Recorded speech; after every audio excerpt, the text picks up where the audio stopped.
নমস্কার প্রিয় দর্শক বন্ধুরা, কাউন্সিলিং উইথ নৈরিতার নতুন আরেকটি পর্বে তোমাদের স্বাগত। আমরা সবাই জীবনের কোনো না কোনো সময়ে ব্যর্থতার সম্মুখীন হয়েছি, কিন্তু ব্যর্থতা মানেই কি সব শেষ?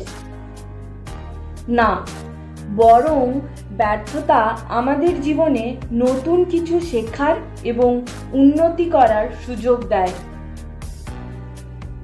আমাদের জীবনে ব্যর্থতা আসতেই পারে, কিন্তু কিভাবে সেই ব্যর্থতার চাপ আমরা সামলাবো সেটা খুবই গুরুত্বপূর্ণ।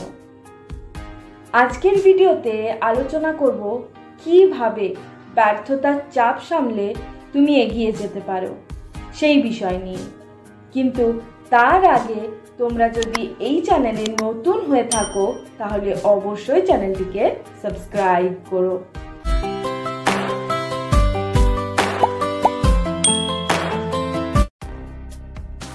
আমরা সবাই জীবনে কোনো না কোনো সময়ই ব্যর্থতার মুখোমুখি হয়েছি। ব্যর্থতার পর সেই চাপ সামলানোটা অনেকের জন্য কঠিন হয়ে দাঁড়ায়। কিছু কার্যকরী কৌশল রয়েছে যেগুলো মেনে চললে তুমি ব্যর্থতার চাপ সহজেই সামলাতে পারবে এবং জীবনে এগিয়ে যেতে পারবে। প্রথম হলো ব্যর্থতাকে মেনে নাও। ব্যর্থতা জীবনের একটি অংশ। সবার জীবনেই ব্যর্থতা আসতে পারে। এটি মেনে নেওয়া অত্যন্ত গুরুত্বপূর্ণ। যারা সফল হয় তারা ব্যর্থতা থেকে শিক্ষা নিয়ে এগিয়ে যায়। তাই ব্যর্থতাকে কখনো নেতিবাচকভাবে না নিয়ে এটিকে নতুন কিছু শেখার মাধ্যম হিসেবে গ্রহণ করো।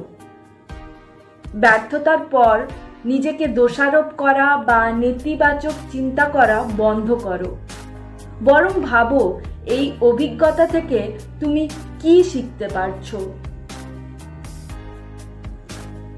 নিজেকে সময় দাও, নিজের সাথে কথা বলো, নিজের প্রতি কঠোর হবে না। পরবর্তী পদক্ষেপের জন্য নিজেকে প্রস্তুত করো। মনে রাখবে, নিজের প্রতি সহানুভূতি তোমাকে মানসিকভাবে শক্তিশালী করে তোলে। তাড়াহুড়ো করে সিদ্ধান্ত নেবে না। নিজের অনুভূতিগুলোকে সময় দাও এবং মানসিকভাবে নিজেকে প্রস্তুত করো। এই সময়টায় তুমি নিজেকে আরো ভালোভাবে বুঝতে পারবে। ব্যর্থতার পর মানসিক চাপ কমানোর জন্য এমন কিছু হেলদি অভ্যাস তৈরি করো যা তোমাকে স্বস্তি দেবে, যেমন যোগব্যায়াম, মেডিটেশন বা তোমার কোনো প্রিয় হবি। এই কাজগুলি তোমার মনকে শান্ত করবে এবং তোমাকে ইতিবাচক ভাবতে সাহায্য করবে। নিজেকে মোটিভেটেড রাখো।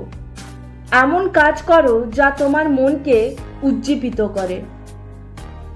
প্রিয় বই পড়ো যা তোমাকে মোটিভেটেড করে। তোমার যে আইডল তার লেখা বই বা ভিডিও দেখো, বা কাছের কেউ হলে তার সাথে কথা বলো। সবচেয়ে গুরুত্বপূর্ণ হলো নিজের উপর বিশ্বাস রাখো। তুমি এক দুবার ব্যর্থ হয়েছো মানে এই নয় যে সব সময় তুমি ব্যর্থ হবে। নিজের সামর্থ্যের ওপর বিশ্বাস রাখো এবং নিজের দক্ষতা নিয়ে আত্মবিশ্বাসী থাকো। যদি ব্যর্থতার চাপ অনেক বেশি হয়ে যায় তাহলে পরিবারের সদস্য, বন্ধু বা প্রয়োজন হলে একজন সাইকোলজিস্ট বা কাউন্সিলরের সাহায্য নিতে পারো। তাদের সঙ্গে নিজের সমস্যাগুলো শেয়ার করলে মন হালকা হবে। ব্যর্থতা জীবনের একটি অংশ, কিন্তু এর চাপ সামলানো শেখা উচিত। ব্যর্থতার চাপ সামলাতে গেলে ধৈর্য ধরতে হবে, পজিটিভ চিন্তা করতে হবে এবং নিজেকে সময় দিতে হবে। একটাই কথা বলার, ব্যর্থতা একটি সিঁড়ি মাত্র সফলতার শীর্ষে পৌঁছানোর জন্য। আজকের ভিডিওটি এই পর্যন্তই। ভিডিওটি ভালো লেগে থাকলে অবশ্যই লাইক করো। তোমাদের মতামত কমেন্টে জানাতে ভুলবে না। দেখা হবে পরের পর্বে। ভালো থেকো, সুস্থ থেকো এবং নিজের যত্ন নিও।